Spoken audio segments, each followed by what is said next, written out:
전능하사 천지를 만드신 하나님 아버지를 내가 믿사오며 그 외아들 우리 주 예수 그리스도를 믿사오니 이는 성령으로 잉태하사 동정녀 마리아에게 나시고 본디오 빌라도에게 고난을 받으사 십자가에 못 박혀 죽으시고 장사한 지 사흘 만에 죽은 자 가운데서 다시 살아나시며 하늘에 오르사 전능하신 하나님 우편에 앉아 계시다가 저리로서 산자와 죽은 자를 심판하러 오시리라. 성령을 믿사오며 거룩한 공예와 성도가 서로 교통하는 것과 죄를 사하여 주시는 것과 몸이 다시 사는 것과 영원히 사는 것을 믿사옵나이다. 아멘.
아브라함은 마므레에서 네겝 지역으로 옮겨가서 가데스와 수르 사이에서 살았다. 아브라함은 그랄에 잠시 머문 적이 있는데 거기에서 아브라함이 자기 아내 사라를 사람들에게 자기 누이라 소개하였으므로 그랄 왕 아비멜렉이 사람을 보내서 사라를 데려갔다. 그런데 그날 밤에 하나님이 꿈에 아비멜렉에게 나타나셔서 말씀하셨다. 네가 이 여자를 데려왔으니 너는 곧 죽는다. 이 여자는 남편이 있는 여자다. 아비멜렉은 아직 그 여인에게 가까이 하지 않았으므로 주님께 이렇게 아뢰었다. 주님, 주님께서 의로운 한 민족을 멸하시렵니까? 아브라함이 저에게 이 여인은 자기 누이라고 하지 않았습니까? 또 이 여인도 아브라함을 오라버니라고 말하지 않았습니까? 저는 깨끗한 마음으로 떳떳하게 이 일을 하였습니다. 하나님이 꿈에 또 그에게 말씀하셨다. 그렇다. 나는 네가 깨끗한 마음으로 이렇게 한 줄을 잘 안다. 그러므로 내가 너를 지켜서 네가 나에게 죄를 짓지 못하도록 한 것이다. 그 여인을 건드리지 못하게 한 이유도 바로 여기에 있다. 이제 그 여인을 남편에게로 돌려보내어라. 그의 남편은 예언자이므로 너에게 탈이 나지 않게 하여달라고 기도할 것이고 너는 살 것이다. 그러나 그 여인을 돌려보내지 않으면 너와 너에게 속한 사람들이 틀림없이 다 죽을 줄 알아라. 다음날 아침에 아비멜렉은 일찍 일어나서 신하들을 다 불렀다. 그들은 왕에게 일어난 일을 다 듣고서 매우 두려워하였다. 아비멜렉은 아브라함을 불러들여서 호통을 쳤다. 당신은 어찌하여 우리에게 이렇게 하였소? 내가 당신에게 무슨 잘못을 저질렀기에 나와 내 나라가 이 크나큰 죄에 빠질 뻔하게 하였느냐 말이오. 당신은 나에게 해서는 안 될 일을 한 거요. 아비멜렉이 또 아브라함에게 말하였다. 도대체 어째서 이런 일을 저지른단 말이오? 아브라함이 대답하였다. 이곳에서는 사람들이 아무도 하나님을 두려워하지 않으니까 나의 아내를 빼앗으려고 할 때에는 사람들이 나를 죽일 것이라고 생각하였습니다. 그러나 사실을 말씀드리면 나의 아내가 나의 누이라는 것이 틀린 말은 아닙니다. 아내는 나와는 어머니는 다르지만 아버지는 같은 이복 누이이기 때문입니다. 하나님이 나를 아버지 집에서 떠나서 여러 나라로 두루 다니게 하실 때에 내가 아내에게 부탁한 말이 있습니다. 우리가 어느 곳으로 가든지 사람들이 나를 두고서 묻거든 그대는 나를 오라버니라고 하시오. 이것이 그대가 나에게 베풀 수 있는 은혜요 하고 말한 바 있습니다. 시작과 기원의 책 창세기 19장에서 하나님이 아브라함에게 내년 이맘때에 사라에게 아들이 있을 것이라고 약속을 했습니다. 이에 20장에서 그 아이의 탄생 이야기가 뒤따르리라 예상했으나 또 다시 시의 언약에 긴장을 일으키는 사건이 발생합니다. 아브라함이 아내 사라를 누이라 속여서 이방 왕에게 빼앗기는 사건이 한 번 더 반복되는데요. 외국인 이주 노동자가 우리나라에 와서 10년을 일했어도 20년을 살았어도 한국말을 잘하고 한국 음식을 잘 먹어도 그는 여전히 외국인이고 여전히 이방인입니다. 마찬가지지요. 아브라함이 가나안 땅에서 25년을 살았음에도 불구하고 그는 여전히 외부인입니다. 여전히 외국인이지요. 자, 앞선 소돔 이야기에서 하나님을 두려워하지 않는 이 소돔 사람들, 가나안 사람들이 자기 성에 들어온 낯선이 외부인을 얼마나 악독하게 대하는지를 확인할 수 있었습니다. 그러니까 아브라함은 가나안 땅에서 이방인으로 살면서 외부인으로 살면서 늘 아내 사라의 미모 때문에 자신이 위협을 당할지도 모른다는 두려움을 가지고 있었습니다. 그리하여서 아브라함은 어디를 가든지 자신을 오라버니라고 불러달라고 사라에게 부탁을 합니다. 자, 11절 보시겠는데요. 아브라함이 대답하였다. 이곳에서는 사람들이 아무도 하나님을 두려워하지 않으니까 나의 아내를 빼앗으려고 할 때에 사람들이 나를 죽일 것이라고 생각하였습니다. 13절에 내가 아내에게 부탁한 말이 있습니다. 우리가 어느 곳으로 가든지 사람들이 나를 두고서 묻거든 그대는 나를 오라버니라 하시오. 이것이 그대가 나에게 베풀 수 있는 은혜요 라고 말한 바 있습니다. 어떠한 연유인지는 모르겠으나 아브라함이 그랄 지역으로 새로 이동을 했습니다. 그리고 그곳에서 정해진 매뉴얼대로 아내 사라를 누이라 불렀습니다. 그랄 왕 아비멜렉이 여지없이 사람을 보내서 사라를 왕실로 데려다가 후궁으로 삼았습니다. 하나님이 약속하신 시의 언약에 위기가 발생했습니다. 자, 사라가 아비멜렉의 후궁이 되어버리면 사라를 통해 씨를 주시겠다는 내년 이맘때에 아들을 낳을 것이라는 하나님의 약속이 깨어집니다. 자, 그래서 하나님이 직접 개입하시는데요. 아비멜렉의 꿈에 나타나서 그를 책망하십니다. 이로 인해서 사라가 다시 아브라함에게 돌아감으로써 시의 언약의 긴장이 해소됩니다. 자, 사랑하는 성도님 여러분, 또 다시 아브라함의 실패이지요. 아브라함이 하나님의 약속을 온전히 믿지 못하고 가나안 사람을 두려워했습니다. 자, 이처럼 인간 파트너 아브라함은 언약에 신실하지 못했습니다. 두려움 때문에 아내를 누이라 속여 이방 왕에게 빼앗기게 됨으로써 언약의 위기를 자초했지요. 아브라함은 신실하지 못했으나 그러나 하나님은 신실하셨습니다. 사랑하는 성도님 여러분, 이처럼 하나님은 당신의 백성이 실수하고 넘어지고 결함을 가졌다 할지라도 그를 버리지 아니하시고 회복시켜서 자신의 목적을 그를 통해서 성취하십니다. 하나님은 꺼져가는 등불도 끄지 않으시고 상한 갈대도 꺾지 아니하시는 분입니다. 자, 신학자 브루스 윌킨인데요. 아브라함의 약점에 대한 제시는 아브라함이라는 인물을 이해하는 데 있어서 중요하다. 성경의 영웅들, 즉 하나님의 언약의 파트너들은 결코 초인들이 아니다. 그들의 위대한 믿음의 행위는 자주 실패와 두려움에 매여 있다. 아브라함은 분명히 자신의 반복되는 결함과 싸운다. 위대한 믿음의 사람이라고 해서 두려움이 없는 것이 아닙니다.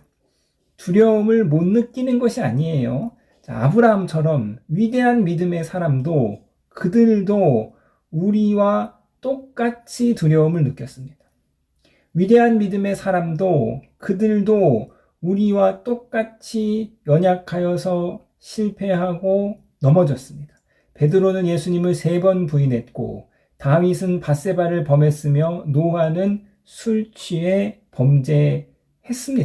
그러므로 저와 여러분도 흠이 많고 연약하다 할지라도 우리가 어제 두려움에 넘어지고 우리가 어제 죄악에 쓰러졌다 할지라도 오늘 하나님이 다시 일으켜 세워주심으로 하나님이 다시 일으켜 세워주시는 그 믿음으로 우리는 싸워갈 수 있습니다. 자, 오늘 20장에서 실패한 아브라함이요.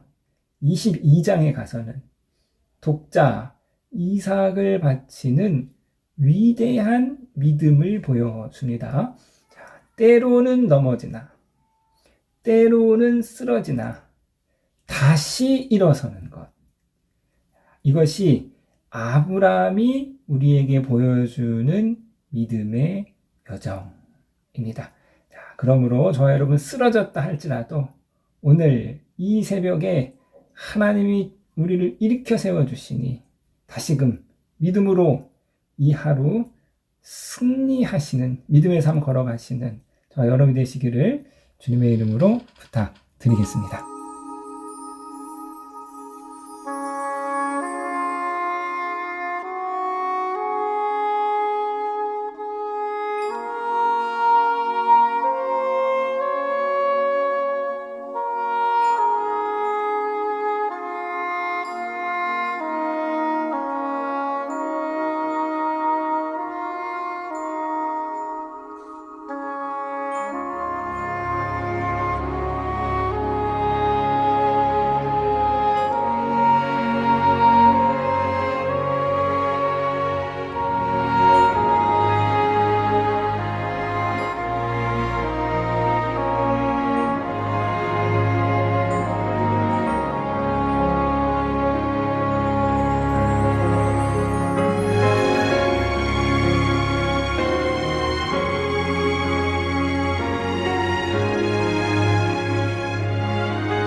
하늘에 계신 우리 아버지여, 이름이 거룩히 여김을 받으시오며 나라에 임하옵시며 뜻이 하늘에서 이룬 것 같이 땅에서도 이루어지이다. 오늘날 우리에게 일용할 양식을 주옵시고 우리가 우리에게 죄 지은 자를 사하여 준 것 같이 우리 죄를 사하여 주옵시고 우리를 시험에 들게 하지 마옵시고 다만 악에서 구하옵소서. 대개 나라와 권세와 영광이 아버지께 영원히 있사옵나이다. 아멘.